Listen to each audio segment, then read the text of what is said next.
Some of you who listen to the podcast for the Stoic references, you know who you are, occasionally ask me to recommend a Stoic reading list. Seneca's On the Shortness of Life is one I return to often. Makes sense, perhaps, at my age, and I have quoted from this book by Seneca in previous episodes. But one of the most influential pieces of wisdom from this book, for me, is the following. Quote, "We are often in the habit of saying that it was not in our power to choose the parents who were given to us by chance, but we can always choose whose children we would like to be." Unquote. There are the facts, and then, Seneca reminds us, there is our human, inalienable freedom to choose what we want to think, who we want to be, and how we want to show up. Today, as I promised last week, we'll talk again about how our thoughts create our reality, but specifically about the thoughts we have about our partners, our spouses, our husbands, and our wives. I will probably use a variety of terms to describe the people in our intimate relationships.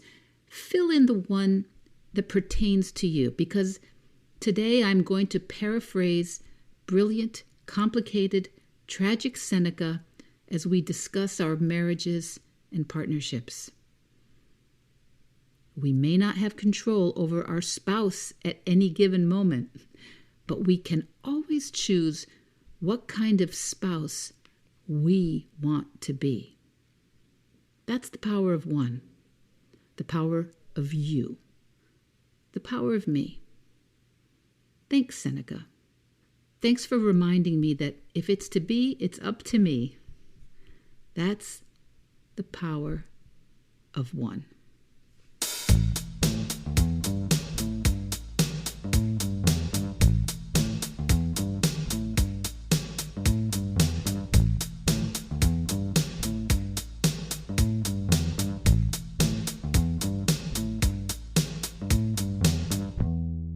Hello, Vedge Heads and Vedge Your Besties. Welcome to Vedge Your Best, the plant-based podcast. My name's Michele Olander. I'm a certified life coach, a practicing vegan, and I'm here every week to encourage you to eat more plants and set any impossible goal, whatever it is that excites you. Episode 30. That's exciting for those of us socialized in a base 10 numerocracy. Episode 30, the power of one. When someone you love eats in a way you hate. So, fair warning, I am recording this podcast in a new location this weekend next, and there hasn't been a good time or a good place to record it. So it is possible you will hear someone doing heavy machinery or opening a door or calling, "Michele, where are you?"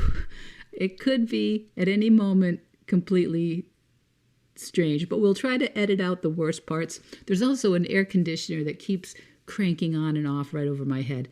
I think I have it turned off for right now. So, fingers crossed, we're going to keep moving on. So if I wanted to scare most of you off immediately, I would start today's podcast by suggesting to you that reality is a selective act of intention and interpretation, in which case reality is always subject to revision. Does that just seem a little bit too psychedelic, too Ken Kesey, too Jack Kerouac? Okay, showing my age. But to try and keep you all listening, I am going to talk this week about what I promised in last week's episode. When someone you love eats in a way you hate. Maybe you have a thought like, my partner shouldn't be eating so much meat. They know it's bad. They know it hurts me. They know it's unhealthy and it's terrible for our planet. Does it bother you how your partner eats? What they eat? Or what they don't eat? Or does it bother your partner what you eat or don't eat? Are you in a relationship with someone who feels very differently about eating meat, fish, dairy, or eggs?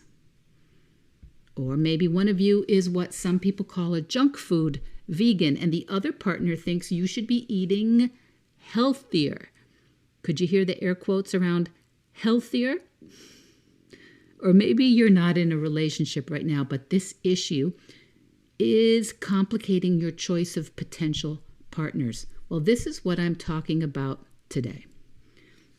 And so first of all, let's just understand this happens all the time, and not just in what we call a mixed marriage of a vegan with carnivores or omnivores. It happens in marriages of every imaginable sort.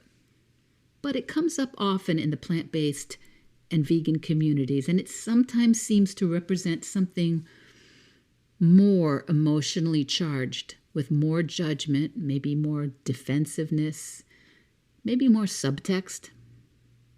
So remember, last week we talked about the think, feel, act cycle. There are facts that we have thoughts about. Those thoughts are sentences in our heads or stories that we tell ourselves about those facts. And those stories and thoughts, they elicit the emotions we experience, feelings. And then those feelings and emotions fuel our behaviors, our actions, what we do, what we don't do.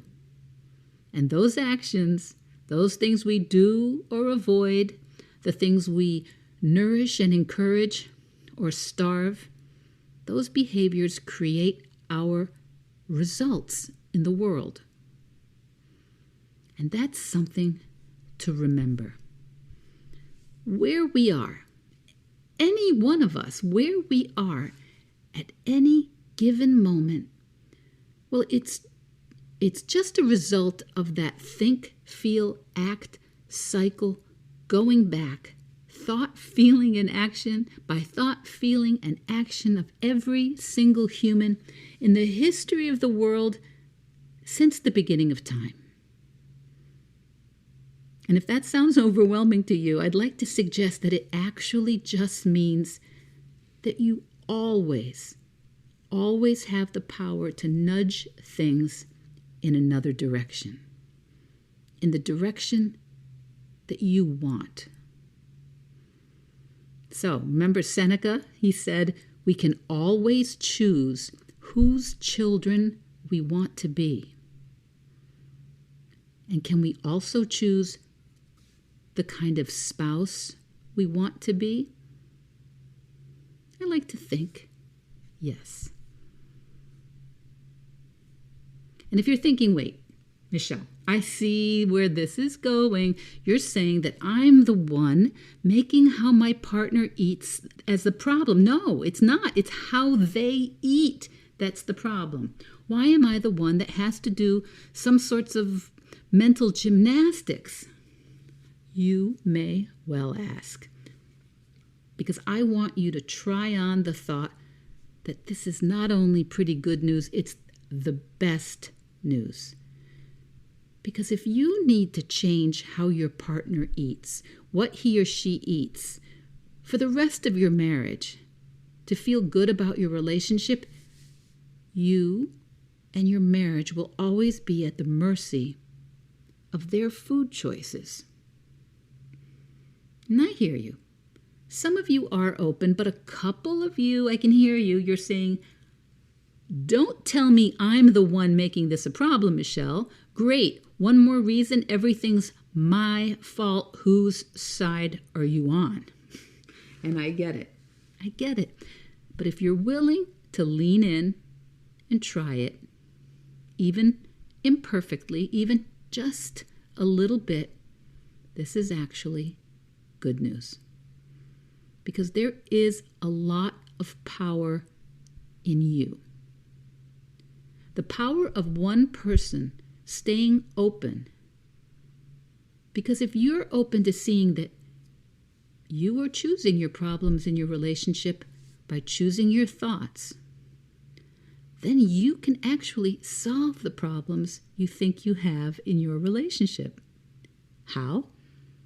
By choosing some different thoughts. And it's not as crazy as it might sound.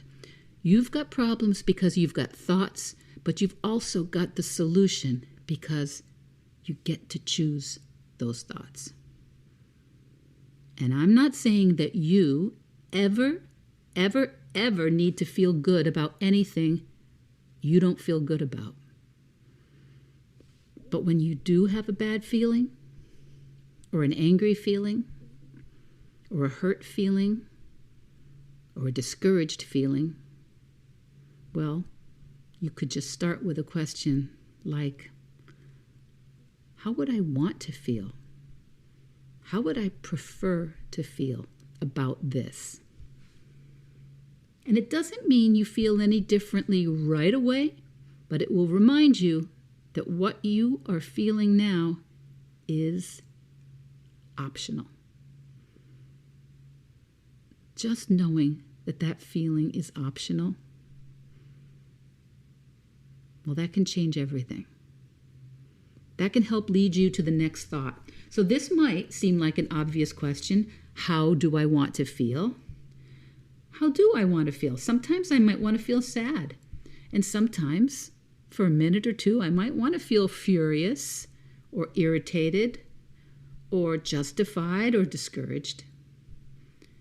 But if you're really honest, you don't want to stay there too long because there's really no progress there. There's nothing to be done there. Yes, sometimes you might want to feel angry. Sometimes you might want to feel excited or scared or, maybe happy.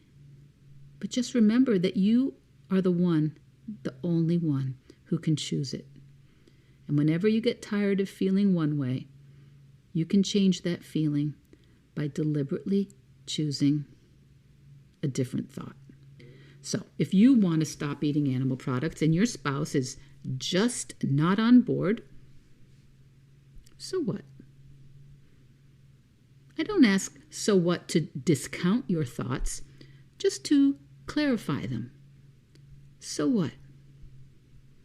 Answer that a few times. So what? So he should support me? Well, do you actually know he doesn't support you? Should he support you no matter what you do?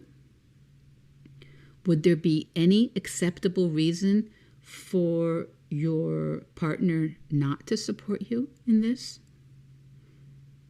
Answer. What kind of reasons could your partner have at this moment to not support you in this situation? Or what would your spouse being supportive actually look like? Asking lots of questions will help show our brains how much flexibility there actually is in a situation that we may be looking at in only one way.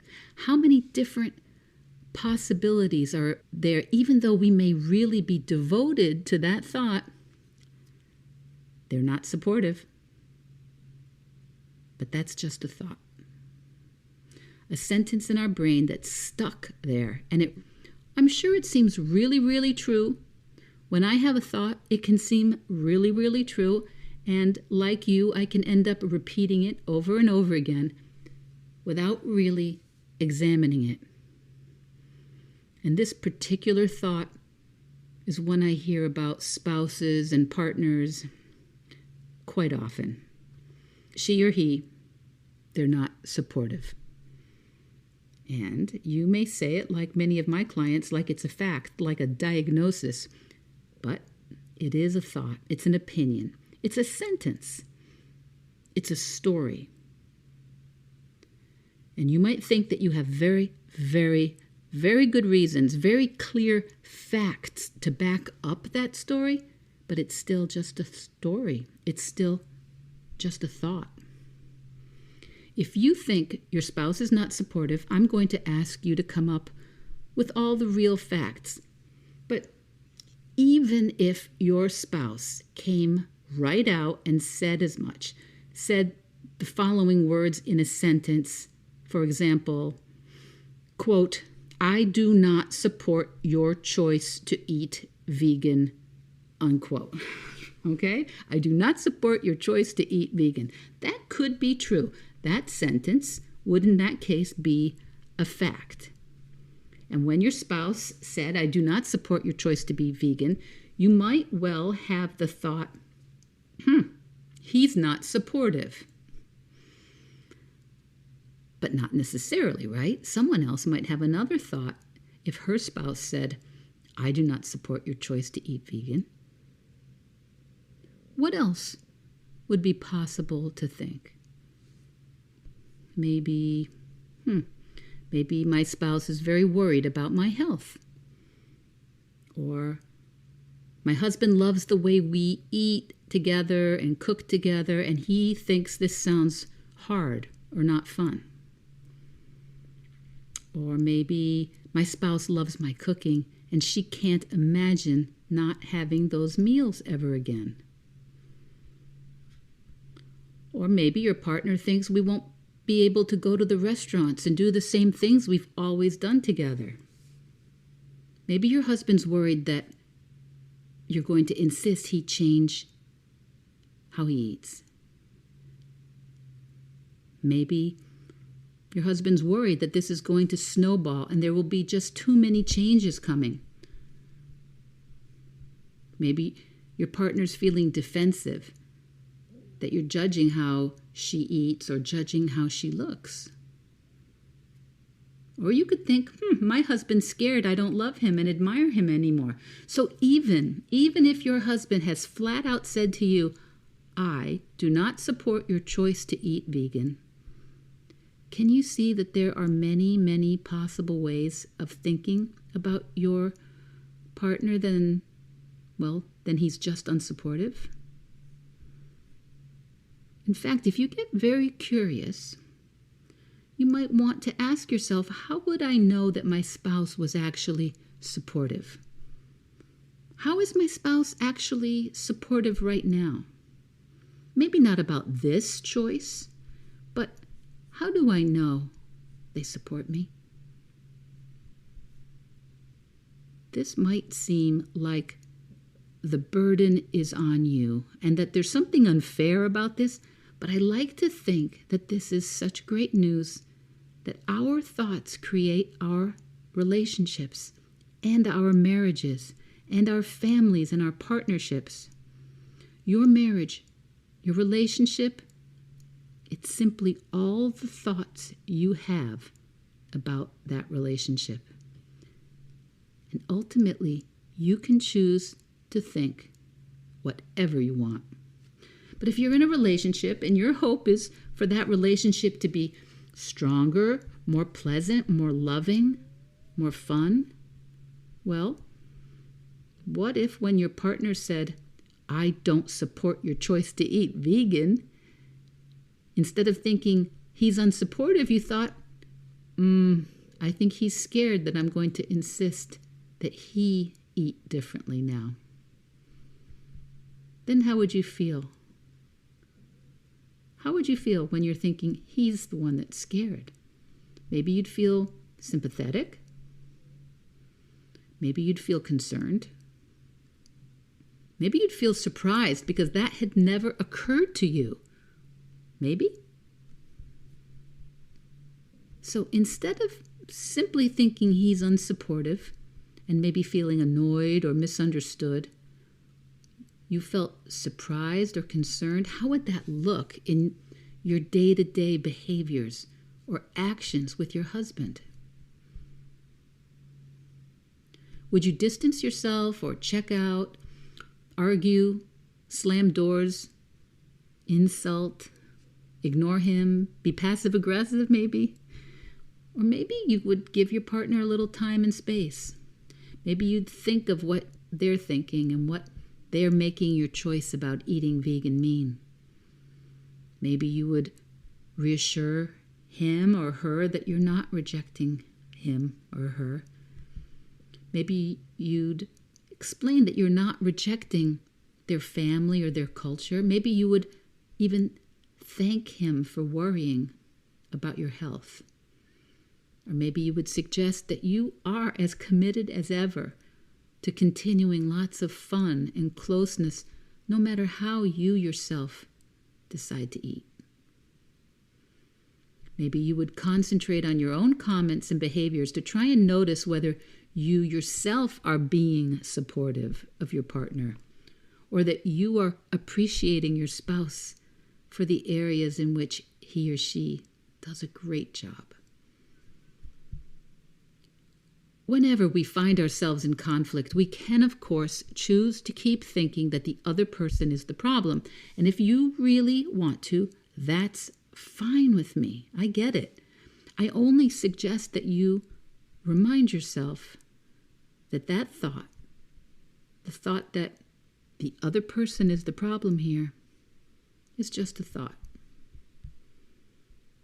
Your marriage, your relationship, your partnership is ultimately just a collection of all the thoughts you have about it. And I'm going to say that one again because it's important. Your marriage, your relationship is ultimately a collection of all the thoughts you have about it. And I think we all basically understand that one person, all alone, cannot make a great marriage or relationship without any help from the other partner. But the power of one person can be the offer of emotional leadership and safety and respect that helps the other one show up when they're having trouble with it. So maybe you're thinking that you are the reasonable one, and this is so not fair of me, asking you to go first and do the heavy lifting. And so that's a thought. This is not fair. I shouldn't have to go first. I shouldn't have to be the one that reaches out first. I shouldn't have to be the one thinking about his or her feelings. What about my feelings? That's fine, I get it. And of course, you do not have to do any of it. You never have to go first. But for the next couple of episodes here at Vedge Your Best podcast, we'll be talking about this. When you and the people you love most do not agree about limiting or eliminating the consumption of animal products. So today we introduce the idea of the power of one. As Seneca reminds us, we can always choose whose child we want to be. And I think we can also decide to show up as the spouse we want to be, no matter what else seems to be going on. We'll talk more about self-coaching, that is, using the think, feel, act cycle to examine the way you're feeling or seeing any situation. And listen, this is important. We're going to assume that you are in a relationship with someone you want to continue being in relationship with. If you're in an unsafe place, it is imperative that you seek help, seek assistance, and seek safety. Coaching can be very helpful. It can be life-changing, but it's not the priority if there is violence or threat. So, most of the people I speak with, most of the people who are concerned about their relationships in this issue, have well-meaning, kind, loving partners that they're just having some trouble with. And the purpose of this episode and the next two in this series is to help navigate the stressors, the distance, the stuckness that can occur when partners just don't agree about something like a vegan or a vegetarian or a plant-based lifestyle. And to recap, we want to get very clear about what the problem is and why you think it's a problem, or why you think your partner thinks it's a problem. In most cases, You, all by yourself, can bring the level of tension and disagreement way, way down just by remembering what kind of spouse you want to be. Showing curiosity and respect about why your partner does not agree, and paying a little extra attention to what your partner does do to support you and your choices. If you would like the support of a vegan or a plant-based coach to help you navigate your relationship goals, it would be my privilege. The links are in the show notes, and you can even book yourself directly into my calendar for a complimentary coaching session through the links. Vedge Your Best podcast production, music, and editing by Charlie Weinshank. Thanks, Charlie. Before you go, it would mean so much to me and the Vedge Your Best team if you would hit subscribe, leave us a 5-star review, or share with someone you think might be interested. Something about algorithms, it helps bump us up a little in the rankings, and that's the best way to help others find the podcast and for us to find our audience. So, until next week, make it easy and veg your best.